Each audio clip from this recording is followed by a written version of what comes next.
नमस्कार मित्रांनो, आज दिनांक 7 एप्रिल रोजी आपण ह्या ठिकाणी एक बोरवेल पॉईंट दिलेला आहे। तर हा बोरवेल पॉईंट पूर्व पश्चिम आणि दक्षिण उत्तर ह्या लेवलवरती आहे।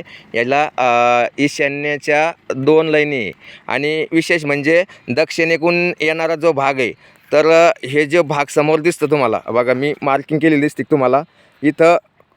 जसं आपण कोठा म्हणतो किंवा मोठा गॅप लागलेला आहे, तर हे बघा, ही जी मार्किंग दिसती का, ह्या जागेवरती मोठा कोठा आहे आणि इथून पुढे म्हणजे इथपर्यंत असा हा पाणी जवळपास 4-5 इंचाच्या जागेतून पाणी येतं आहे आणि एवढ्या ह्या जागेमध्ये मोठा कोठा आहे। आणि आपण कोठा संपल्यानंतर ह्या जागेवरती पूर्व पश्चिम आणि दक्षिण उत्तर आणि त्याच्यात विशेष म्हणजे ईशान्य नैऋत्य ह्या लाईनवरती असा एक पॉईंट केलेला आहे आज रोजी। याचा रिझल्ट आपण आल्यानंतर नक्की टाकू, कारण ह्या बोरवेलमधून 180 फुटावरती खूप चांगलं पाणी लागणार आहे। वरती जे सोलर दिसतं का तुम्हाला, तिथं एक 220 फुटाचा एक बोरवेल आहे, तर 180 फुटाला खूप मोठं पाणी लागलेलं आहे। पण त्याची एक दक्षिण उत्तर लाईन वेगळी आणि आपण जे काढली ती थोडी, हे लिंबाचं झाड दिसतं का समोर, तिथून आपल्या ह्या पॉईंटकडे एक दक्षिण उत्तर लाईन आलेली आणि ही एक अशी ही पूर्वकून एक आलेली लाईन आहे। आणि विशेष म्हणजे याच्या जवळपास इथं एक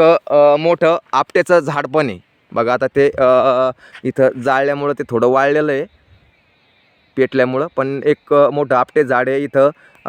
वासनेच्या वेलाचं पण खूप प्रमाण मोठं आहे आणि इथं हे लिंबाचे झाडं पण उगलेले आहे। जे लिंबाचे झाडं, आपटे झाड जे म्हणतो आपण, जिथं कच्चं रान वगैरे असतं, तर अशा ठिकाणीच उगत असतं।